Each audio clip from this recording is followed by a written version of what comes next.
नमस्कार, स्वागत है आपका हमारे इस विशेष कार्यक्रम में। कोरोना काल के दौरान लोगों ने अपनी इम्यूनिटी बढ़ाने के लिए तमाम तरह की एक्सरसाइज चालू कर दी है, खान पान पर ध्यान देना चालू कर दिया है। लेकिन कुछ बिरले लोग ऐसे हैं जिनको कोरोना से कोई संपर्क नहीं है, संबंध नहीं है। वे हमेशा से ही एक जुनून के लिए ये सब करते हैं, अपने शौक के लिए ये सब करते हैं।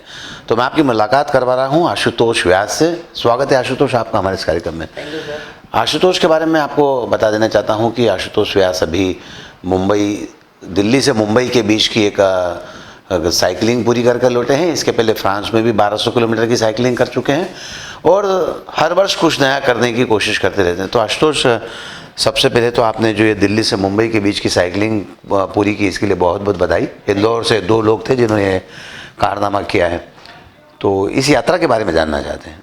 सर, सबसे पहले थैंक यू, आपने बुलाया मुझे। यात्रा पूरे साल कोरोना के कारण कुछ इवेंट हो नहीं पा रहा था, तो काफ़ी बोरियत सी होती थी कि कुछ है नहीं।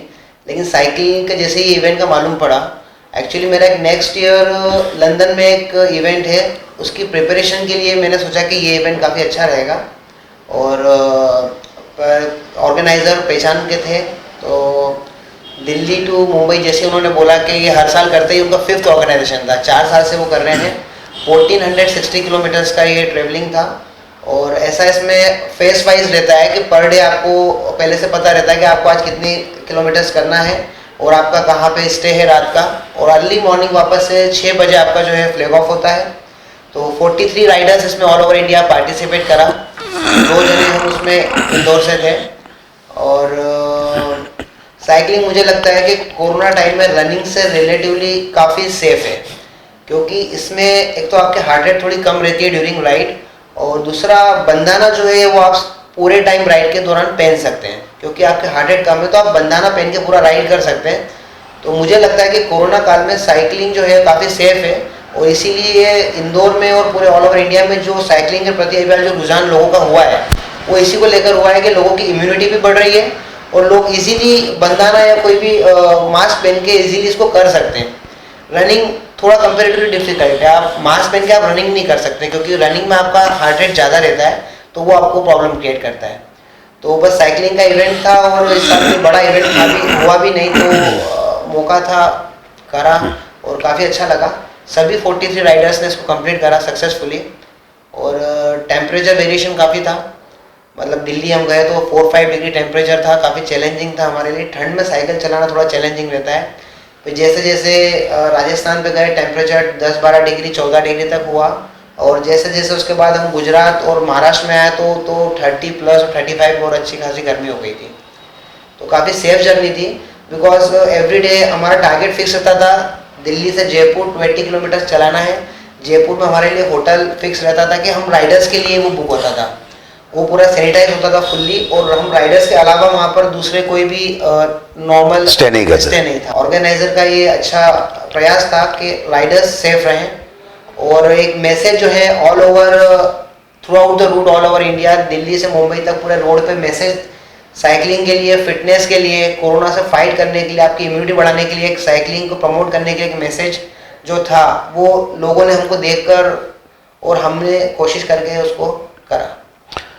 तो ये 280 किलोमीटर आपने कहा कि दिल्ली से जयपुर के बीच के पहले दिन की राइड थी।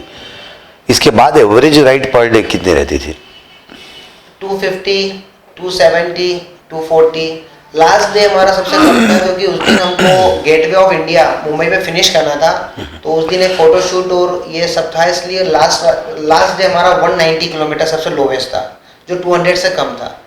Other than that every 5 days we have more than 240 kilometre minimum.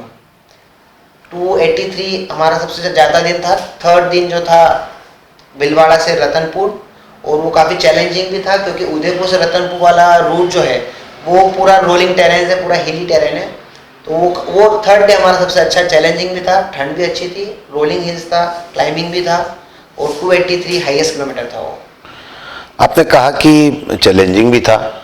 Bhilwara से रतनपुर मुझे जितना याद आता है ये हिली एरिया है, तो वहाँ साइकिलिंग में दिक्कत हुई होगी?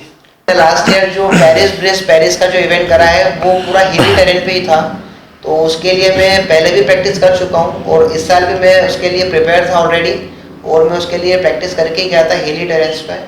तो मुझे इतना डिफिकल्ट नहीं लगा और इजीली हो गया, क्योंकि इस राइड में सबसे बड़ा जो रिलैक्सिंग था वो ये था कि आपको नाइट में होटल पे स्टे हो रहा था, 5 से 6 घंटे की आपकी आराम से नींद हो रही थी, आपको प्रॉपर फूड, रात को डिनर प्रॉपर मिल रहा था और सुबह तक बॉडी रिकवर हो जाती थी और 6 बजे फ्लैग ऑफ के लिए हम तैयार रहते थे। इसलिए ये इवेंट ईजी था और मैसेज भी सब दूर पहुंचा फिटनेस का। आपने कहा कि कोरोना के दौरान कोई इवेंट नहीं हुआ था, पहला इवेंट था जिसमें पार्टिसिपेट करने का मौका मिला। तो ये जो 7-8 महीने का समय रहा, इसमें अपने आप को कैसे आपने मेंटेन करके रखा, किस तरह से फिट करके रखा कि ये दौड़ आप ये रेस पूरी कर पाए? इवेंट्स फिजिकली नहीं हो रहे थे, means I mean virtual events हो रहे हैं पिछले 3-4 महीनों में, वर्चुअल इवेंट्स हो रहे हैं। ये पहला इवेंट था जो एक्चुअल में था, वर्चुअल नहीं था, इसमें आपको जाके करना था। बाकी अभी वर्चुअल इवेंट का सीजन चल रहा है तो सभी लोग जहाँ पर भी है वहाँ पर अपना इवेंट करके और डाटा मोबाइल के थ्रू पोस्ट करके इवेंट्स हो रहे हैं। फिर भी हम इसमें ज़्यादा गैप नहीं ले सकते, इसलिए रेगुलर वर्कआउट तो मेरा हमेशा रहा ही। मतलब कभी भी ऐसा नहीं हुआ कि मैंने 2 दिन से ज़्यादा का वर्कआउट नहीं करा, और रेगुलर वर्कआउट करते, छुट्टी नहीं करते बीच में। हाँ, वर्कआउट कम जरूर करा था क्योंकि कोरोना टाइम में हमको ये ध्यान रखना है कि हमको हमारी इम्यूनिटी बरकरार रखना है, कंटिन्यू रखना है, उसको कम नहीं होने देना है। कभी भी आप कोई एक्टिविटी 2 आवर्स या उससे ज़्यादा करते हैं, जैसे रनिंग है, अगर रनिंग आप ज़्यादा करेंगे, लंबी रनिंग करेंगे तो उस पर्टिकुलर डे या नेक्स्ट डे के दिन आपकी इम्यूनिटी कम रहती है। इसलिए मैंने ध्यान रखा कि इम्यूनिटी कम ना हो, इसलिए मैं रेगुलर 1 से 1.5 घंटे का वर्कआउट करता रहा और डाइट अच्छी ली। डाइट ही सबसे मेन है, इम्यूनिटी बढ़ाने के लिए भी केवल वर्कआउट से कुछ नहीं होगा अगर आप प्रॉपर डाइट नहीं लेंगे। तो वर्कआउट डाइट मैं कंटिन्यू करता रहा, बहुत ज़्यादा वर्कआउट नहीं करा और इम्यूनिटी मेंटेन करते चले उसको, ताकि इम्यूनिटी कम भी ना हो। क्या लगता है ये जो इवेंट था ये पहला इवेंट था और चूंकि तो इसको इसमें लगा था कुछ चैलेंज है, या आप तो हमेशा से इतनी सारी पार्टिसिपेट करते इतने सारे कॉम्पिटिशन्स में, तो आपके लिए कुछ ज़्यादा मुश्किल नहीं रहा? हाँ, ऐसा जितना मुश्किल नहीं था, थोड़ा ठंड चैलेंजिंग थी दिल्ली की, क्योंकि इंदौर अपन जैसे कि जानते हैं कि पूरे 12 महीने कोई बहुत ज़्यादा ठंड या बहुत ज़्यादा गर्मी नहीं पड़ती है, मॉडरेट रहता है हमेशा। तो दिल्ली में जिस दिन फर्स्ट डे था 4 to 5 डिग्री था, सुबह 5:30 हमको फर्स्ट डे फ्लैग ऑफ था। ठंड लगी उस टाइम, लेकिन वो थोड़ी देर की ठंड रहती है। जैसे ही आप साइकिल से स्टार्ट होते हो, बॉडी जैसे वार्म अप होती है 30-40 मिनट्स में, फिर सब एकदम से नॉर्मल लगने लगता है और आपका कंसंट्रेशन पूरा उस रोड पर, आपके किलोमीटर्स पे, आपको कितने किलोमीटर्स का ब्रेक लेना है, क्या क्या आपको उसमें फिर ब्रेक के दौरान क्या खाना है, क्या पीना है, पूरा कंसंट्रेशन उस पर चले जाता है। और फिर उसके बाद वो ईजी हो जाती है राइड और आपका पूरा कंसंट्रेशन वो राइड आप फिनिश कर लेते हो डे की। वो एक के बाद एक वर्क रहता है आपको कि आपको ये करना है, इसके बाद आपको होटल पहुंचना है, उसके बाद आपको डिनर करना है, सोना है, फिर मॉर्निंग की तैयारी करना है, उसके लिए उठना है। तो वो फिर पता नहीं पड़ा, वो 6-5 दिन मतलब 5 पल जैसे निकल गए। सही बात है, ये तो एक जुनून की बात है। अगर आप इस तरह से अपने आप को मोटिवेट करके रखते हैं, इस तरह से आपका जब पूरा झुकाव इस तरह की चीज़ों में होता है, कॉम्पिटिशन्स में होता है, अपने परफॉर्मेंस पर होता है, तो सब चीज़ें होती चलती है। जैसा आशुतोष ने कहा कि 30 से 40 मिनट पहले बहुत इंपॉर्टेंट होते हैं, जब इन सब चीज़ों से एडजस्ट होने में समय लगता है। बहरहाल आशुतोष और मनीष जैन शायद आपके साथ, आप 2 लोगों ने ये राइड पूरी की है मध्य प्रदेश से। अब आशुतोष के नाम पर बहुत सारी उपलब्धियाँ हैं। फ्रांस में 1240 किलोमीटर लगभग आपने साइकिलिंग की थी और वो 90 घंटे में पूरी करनी थी, तो वो कितनी चैलेंजिंग थी और उसके बारे में भी बताइए ज़रा। फ्रांस में जो है हर every 4 years they have a big event, Paris 4 साल में एक बार होता है और लोग उसका काफ़ी टाइम से इंतज़ार करते हैं। वो वहाँ पे मतलब वर्ल्ड कप जैसा है। और फ्रांस मतलब ऐसा है कि साइकिल का जन्मदाता है, तो वो साइकिल की काफ़ी वहाँ पे पूजा भी है, उसको पूजते भी हैं। तो उनके लिए हर राइडर लाइक भगवान, और ये इवेंट उनके लिए एक फेस्टिवल जैसा बनता है वहाँ पे। उसका वो मतलब बिल्कुल 4 साल से इंतजार करते हैं कि ये फेस्टिवल, ये उनके लिए इवेंट कब होएगा। वो अपने लिए इंडिया से इस बार सबसे मैक्सिमम 351 पार्टिसिपेंट थे और ऑल ओवर वर्ल्ड से अराउंड 6500 पार्टिसिपेशन था उसमें। और वो थोड़ा चैलेंजिंग इसीलिए था क्योंकि वो टाइम बाउंडेड था।